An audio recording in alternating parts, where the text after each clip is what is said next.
Hello, good afternoon and welcome to Winchester, where here in Winchester there are great ceremonies going on today. Lots of undergraduates who've got their degrees coming up today, and then 2 or 3 people are getting honorary degrees. Jack D is getting an honorary degree, and I'm very honoured that I'm receiving one too, and I'm particularly honoured because I'm sort of a local man in the sort of way. I've lived for 20 years near Romsey, and so it's particularly exciting to be coming here, and thank you.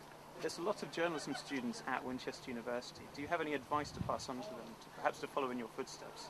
I think one of the most important things, whether their journalism is in print or their journalism is in television or whatever, the most important thing is while you're at university to get as much experience doing those things at university, because when you go for a job afterwards, it's good to be able to show that you're not just picking this off the top of your head to come and try and get into television or into press, but that you really dedicated yourself to it, that you really want to do it, and you've already got some experience. Because then once you've got your first job, then you've got the start of a CV and you can go on to your second and so on. But I think that's one of the most important things to do, so you can show the person who's interviewing you that you care about the job. And one last question. You've had a very distinguished career interviewing lots of different people. First of all, who's been the most interesting interview? And secondly, is there anyone who you haven't interviewed yet who you wouldn't mind having a chat with? Well, I suppose, in terms of memorable interviews, I mean, Nelson Mandela and Bobby Kennedy, in a quite different sense, of course, the Nixon interviews, Frost Nixon and so on. And as to people who I want to interview, General de Gaulle promised me an interview on the 3rd morning when he rose again, but he never turned up. Never turned up.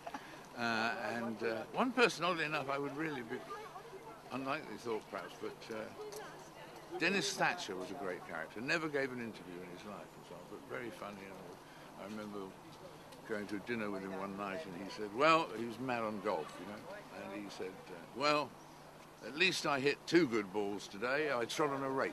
Which I thought was great, and I'd love to have interviewed him. Jack, how did you feel when you found out you were getting an honorary degree from Winchester? Very, very, very pleased. It's obviously it's an honour and something that is. I'm very touched. Actually, it's nice. I understand you sort of grew up around this area. You went to school locally. Can you tell us a little bit about your time at school?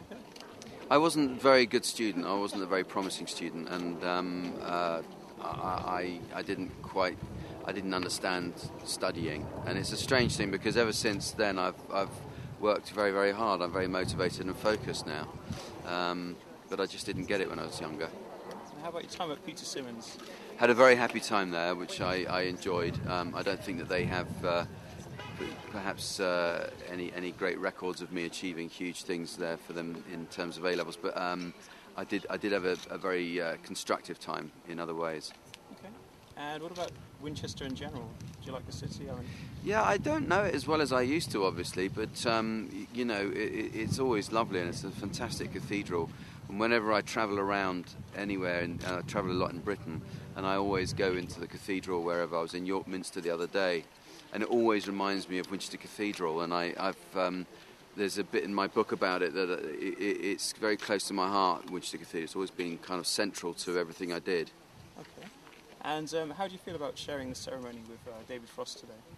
Well, I feel obviously very flattered that he's there at the same time. I don't know how he feels about it. I'll ask him in a bit. And top tips for becoming a comedian?